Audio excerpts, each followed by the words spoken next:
Bonjour. Aujourd'hui, on va essayer de faire un kata qui a été proposé par Jonathan Laurent et Xavier Nopp. Vous êtes nombreux à l'avoir fait. C'est un kata de calcul de prix. Je vais vous expliquer rapidement. Je pense que vous avez beaucoup avez-vous déjà lu l'énoncé.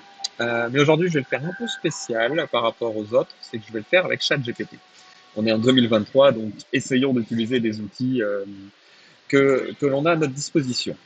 Donc, pour expliquer le problème, c'est assez simple. On a un nombre d'articles, un prix unitaire et un taux de taxe. Donc, si on prend l'exemple, c'est plutôt simple. 3 articles à 1,21 €, 3 fois 1,21, 3,63. Comme il n'y a pas de taxe, c'est bon.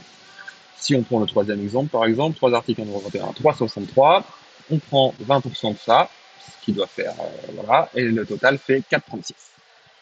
Et ensuite, dans un second temps, nous aurons aussi des réductions à appliquer. Donc, en dessous de 1 000 €, pas de réduction. De 1 000 à 5 000 €, 3% de réduction. Au-dessus de 5 000 €, 5% de réduction. Ça nous explique ensuite comment faire le TDD. C'est très bien. Et donc, moi, comme j'ai dit, je vais faire avec ChatGPT. Donc, je vais rajouter un tout petit peu de contexte pour ChatGPT. Je lui dis que on va faire ça en TypeScript et en Node.js. Je lui dis également qu'on va faire la programmation en binôme et qui sera le conducteur, je serai le navigateur. Donc on va faire de la peer programming. Je lui dis qu'il connaît le TDD, qu'on va écrire les tests en geste et qu'il faut écrire du TypeScript un peu typé. Euh, et je lui demande de toujours proposer un test qui échoue en premier et ensuite de donner l'implémentation. Voilà. Alors normalement, je le guide de façon assez précise quand je fais ça avec ChatGPT, quand je fais du binomage avec ChatGPT. Mais aujourd'hui, on va faire un peu le bourrin. Déjà, je vais le faire en français alors que d'habitude, je le fais en anglais. Et puis, je vais tout lui mettre d'un coup et voir comment il réagit. L'exercice est simple aujourd'hui, donc je pense que j'ai pas besoin d'aller de façon incrémentale. Hop. Donc, allons-y. Donc, j'utilise ChatGPT 4, déjà parce que je le paye. Et puis, je trouve que c'est meilleur que ChatGPT 3 la plupart du temps, même si c'est plus lent. Et j'ai utilisé aussi GitHub Chat et puis d'autres outils. Mais pour l'instant, c'est ChatGPT 4 qui est le mieux. Donc, il a effectivement bien compris. Il a commencé par le premier test avec 0%, pas de souci. Et voilà, il m'a écrit le test. Donc allons-y, copions. Ça devrait bien sûr être fail parce que on n'a pas encore fait l'implémentation. Ah, je vais lancer mon test. Hop. Je le lance avec Watch, comme ça on verra directement que ça passe ou ça fail.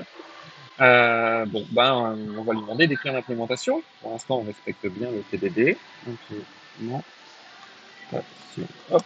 Je suis assez directif parce que voilà, il n'y a pas besoin d'être poli. Hein. Donc, il m'écrit une fonction, il me fait déjà le calcul de taxes.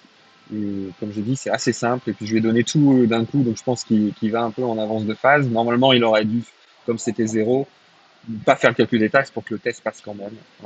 C'est pas très grave. Comme je dis, c'est un exemple assez simple. Essayons quand même de voir si ça passe.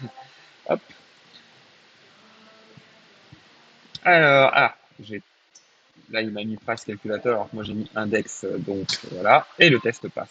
Parfait. Demandons-lui de refactor. Hop, refactor. Hop. Je sais pas comment on dit refactor en français en fait. Euh, donc il va juste me dire oui, très bien, en extrayant les opérations dans des fonctions séparées. Très bonne idée. Très bonne idée. Donc là, il fait une application pour calculer le subtotal, une pour attaque tax, une pour format price. Et ensuite, on a une fonction qui fait calculer le subtotal, le subprice, et on le formate. Voilà, ça rend mon code, je pense, beaucoup plus lisible. Essayons voir si ça passe quand même. Hein. Voilà. Hop. On a enlevé les commentaires au passage. C'est très bien, ça passe. Bon, ben, deuxième test. Hein. Hop. Donc le deuxième test était, si je me souviens bien, dénoncé avec 5%. Hop. Il y a une taxe, voilà, et 3 articles avec une taxe de 5%. Hop. Écrivons donc ce test et voyons s'il passe. À mon avis, il passera parce que, ben, en fait, il avait déjà fait le calcul de taxe. Voilà, et ça passe. Hop, prochain test. Hop. Alors, ah bah là, il va directement sur le test de discount. Alors, je vais lui dire de pas aller là-dessus. Fais le test avec l'exemple à 20%. Hop. Voilà. Avant de traiter le cas de remise, vérifions d'abord qu'il faut bien générer un taux de TVA plus élevé. Très bien. Avec 20%. Donc là, il me fait le troisième test. À mon avis, il a compris que il n'y avait pas de logique supplémentaire à mettre, donc il ne voyait pas l'intérêt de rajouter ce test. Donc rajoutons-le quand même pour être sûr que ça passe. Trois tests passent. Parfait. Maintenant, hop, test avec remise. D'accord. Maintenant, testons avec une remise. Prenons le cas où le tombe là. Donc ça, c'est le premier cas où le total dépasse le 0 et on a 3%. Voilà, c'est le cas qu'on avait dans l'énoncé. Je vais copier le test et normalement c'est fail ce coup-ci parce qu'on n'a pas du tout implémenté la remise. Voilà, c'est fail. Donc on va lui demander d'implémenter. Hop, implémente. Hop, la remise. Hop, voyons voir ce qu'il fait. La logique de remise de notre fonction. Hop, donc il va aussi un peu plus vite que la musique. Il a déjà fait la remise pour 5000, même si ça suffit pas pour faire le test. On va dire pour les cas simples, moi aussi je fais ça personnellement. Donc on va copier et on va voir si ça passe. Hop. Donc une nouvelle fonction, il a gardé, et ensuite je vais copier et on va lire, on va voir si ça passe, ensuite on va lire. Hop. Ça passe, pas de souci. Donc s'il fait, il me calcule le subtotal, il apply le discount, il apply la taxe sur le subtotal et il me formate le prix. La fonction est super claire et ça passe. Eh bien, demandons le dernier test. Hop. Dernier test.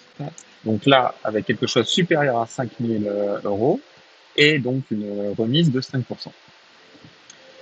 Hop, voilà, 10% supérieur à 5000 euros. Exactement. Donc là, on va écrire le test.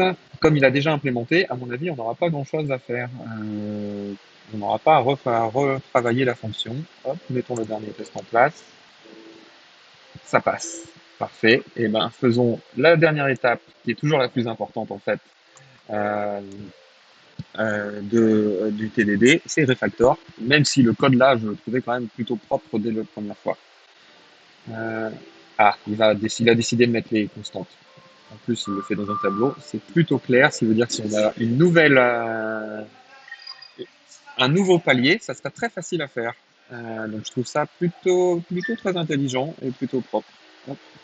Donc je vais juste changer ça. Calculate discount, apply discount. OK. Voilà. Et je pense qu'il n'a rien changé en dessous. On va quand même revérifier. Hop. Apply discount, il l'avait mis là. Hop.